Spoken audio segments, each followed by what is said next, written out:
ایک موضوع ہے کہ جو تمام شیعہ سنی کے درمیان مشترک ہے، متفقن علیہ ہے، اور وہ ہے روایت کہ جو رسول اللہ صلی اللہ علیہ وآلہ وسلم سے نقل ہوئی، من مات ولم يعرف امام زمانہ مات میتۃ جاہلیہ، کہ جو مرا اس عالم میں کہ اپنے زمانے کے امام کو نہ پہچانتا ہو تو وہ جہالت کی موت مر۔ اب اس کو ذہن میں رکھیں اور ساتھ میں ذہن میں رکھیں کہ بخاری میں کئی جگہ آیا اور دو جملے کئی دفعہ آئے، تقریباً 5 دفعہ، اور وہ کیا جملے ہیں؟ جناب سیدہ سلام اللہ علیہا کے بارے میں کہ وہ ناراض تھی خلیفہ اول سے، فَحَجَرَتْهُ فَلَمْ تُكَلِّمْهُ حَتَّى تُوَفِّيَتْ، ایک جگہ ہے حتیٰ توفیت، یہاں تک کہ وفات پائی، وہ دوسری جگہ ہے حتیٰ ماتت۔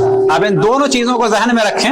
علامہ امینی کو بغداد میں، اور یہ ذہن میں رہے کہ علامہ امینی صاحب کتاب الغدیر، انہیں بغداد میں دعوت دی گئی علماء اہل سنت کی جانب سے، اور قرار یہ ٹھہرا کسی قسم کی کوئی بحث نہیں ہوگی، فقط گفتگو ہوگی، لیکن ان میں سے کچھ افراد چاہ رہے تھے کہ بحث ہو، اور آخر میں قرار اس بات پہ ہوا کہ ایک ایک شخص ایک ایک روایت پڑھتا ہے تبرکن مجلس کو اور محفل کو منور کرنے کے لیے۔ جب علامہ امینی کی باری آئی تو انہوں نے کہا کہ میں روایت پڑھوں گا، لیکن اس شرط پر کہ آپ سب تائید کریں گے کہ یہ صحیح ہے یا نہیں ہے۔ لہذا آپ نے روایت پڑھی، وقال رسول اللہ صلی اللہ علیہ وآلہ وسلم من مات ولم يعرف امام زمانہ مات میتۃ جاہلیہ، سب سے اقرار لیا یہ صحیح ہے، صحیح ہے، صحیح ہے، سب نے کہا صحیح ہے، صحیح ہے، صحیح ہے، اور آپ نے سوال کیا کہ یہ بتاؤ کہ حضرت فاطمہ سلام اللہ علیہا کا زمانے کا امام کون تھا؟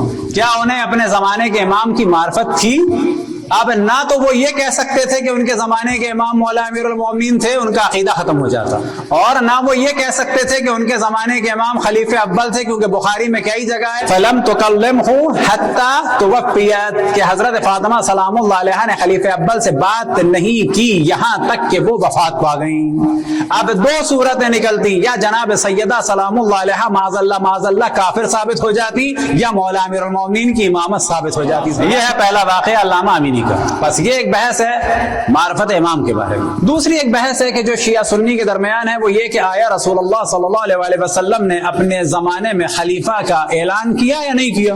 اب یہ ذہن میں رہے کہ تمام تواریخ اہل سنت میں یہ بات درج ہے کہ جس وقت خلیفہ دوم زخمی ہوئے تو حضرت عائشہ نے پیغام بھجوایا لَأَتَدَ أُمَّةَ مُحَمَّدٍ بِلَا رَعٍ، اے عمر امت محمد کو بغیر نگہبان کے نہ چھوڑنا۔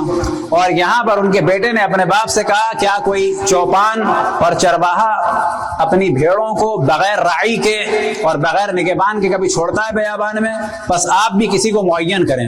یہ فہم تھا عبداللہ ابن عمر کا، یہ فہم تھا زوجہ رسول کا، لیکن دوسری جانب کیا کہا جاتا ہے کہ رسول اللہ صلی اللہ علیہ وآلہ وسلم نے اپنے بعد کسی کو بھی معین نہیں کیا۔ اب سوال یہ پیدا ہوتا ہے کہ اگر معین نہیں کیا، اتنا ضروری نہیں تھا، تو پھر کیا ضرورت پڑی تھی کہ جنازہ چھوڑ کے معین کیا جائے؟ اگر اتنا اہم تھا تو رسول اللہ صلی اللہ علیہ وآلہ وسلم کو معین کرنا چاہیے تھا، اور اگر یہ اہم نہیں تھا تو پھر جنازہ چھوڑنے کی ضرورت کیا تھی؟ اب اس کو بیک گراؤنڈ میں ذہن میں رکھیں۔ حضرت آیت اللہ محمد تقی بہلول رضوان اللہ تعالی علیہ کہ جنہیں شاہ کے باپ نے جلا وطن کر دیا تھا افغانستان میں ظاہر شاہ کے زمانے میں، خداوند تبارک و تعالی نے ان دونوں بادشاہوں کو ذلیل کیا، خوار کیا، اور دونوں کو جلا وطن کیا، افغانستان کے ظاہر شاہ کو بھی اور ایران کے محمد رضا کو بھی، اور انہیں مختلف علاقوں میں قید رکھا گیا تھا۔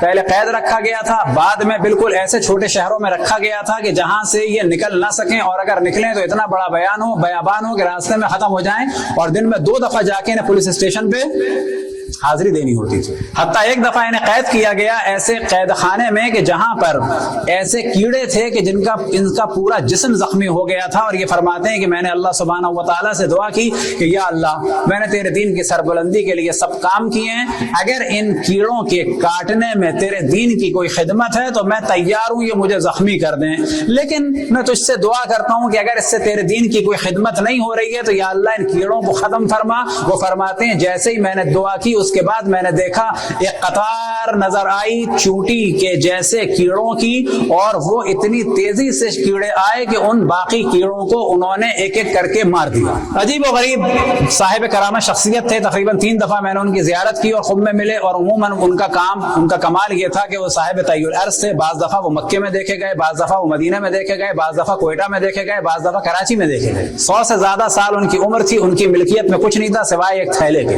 مجھے 3 دفعہ تقریباً ملے اور ان کے میں ساتھ رہا، لیکن جس وقت انہوں نے کہا کہ بس اچھا جاؤ، اور اس کے بعد کچھ اور لوگ ان کو لینے آ گئے، تو ان کا ہم نے پھر پیچھا نہیں کیا کیونکہ وہ ناراض ہوتے تھے۔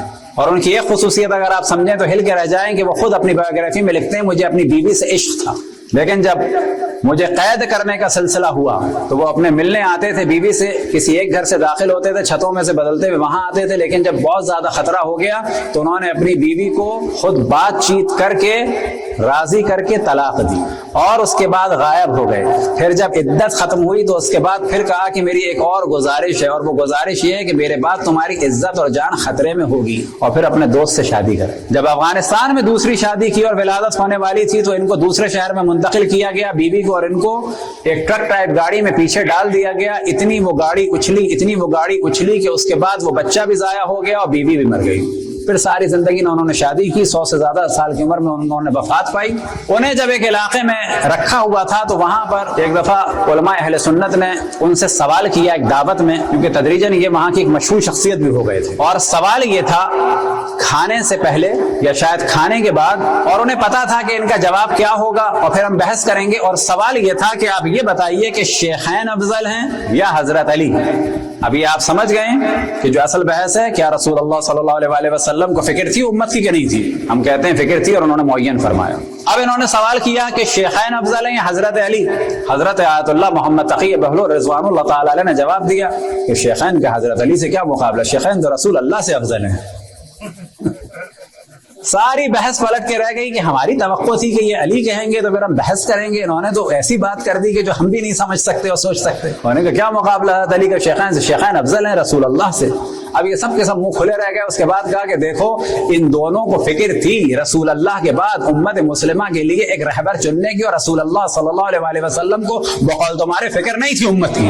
اور تیسرا واقعہ جو اس وقت ایک بڑے مشہور و معروف استاد خصوصاً مہدویت میں اور مناظرے میں حضرت آیت اللہ نجم الدین طبسی کہ خداوند تبارک و تعالیٰ ان کی توفیقات میں اضافہ فرمائے، یہ جب گئے حج یا عمرے کے لیے تو وہاں پر کچھ وہابی مولوی نے انہیں گھیر لیا۔ اب یہ سادے لباس میں تھے اور ٹوپی تھی، اب یہ پہچان بھی گئے کہ لوگ ارد گرد ہیں کہ یہ ہے تو کوئی شیعہ مولوی، لیکن بعد میں اسے گھیر کے کہا کیا تم شیعہ ہو؟ تو انہوں نے بھی جواب دیا اور صحیح جواب دیا کہ نہیں، کیا تم شیعہ ہو یا سنی؟ یہ سوال کیا تو انہوں نے صحیح جواب دیا میں سنی ہوں، کیونکہ صحیح معنی میں سنی ہم ہیں۔ انہوں نے کہا میں سنی ہوں۔ کہا اچھا بتاؤ خلیفہ کون ہے پہلا؟ انہوں نے کہا ابو بکر۔ احسن، بہت صحیح کہا تم نے۔ دوسرا خلیفہ کون ہے؟ کہا عمر۔ واہ احسن۔ تیسرا خلیفہ کون ہے؟ کہا علی۔ کہا علی تیسرے خلیفہ؟ این عثمان؟ تو انہوں نے جواب دیا العثمان اولہ الناس، لوگوں نے عثمان کو معزول کر دیا تھا۔ ایک دم سے وہ وہابی جو ہے اکڑ کے کہتا ہے وما للناس بالعزل، لوگوں کا کیا اختیار ہے کہ وہ کسی کو خلیفہ کو معزول کریں، عثمان کو معزول کریں؟ کہاں سے لوگوں پر اتھارٹی آئی کہ خلیفہ کو معزول کریں؟ فوراً انہوں نے جواب دیا وما للناس بالنصب، کہاں سے لوگوں کے پاس اتھارٹی آئی کہ وہ خلیفہ کو معین کریں؟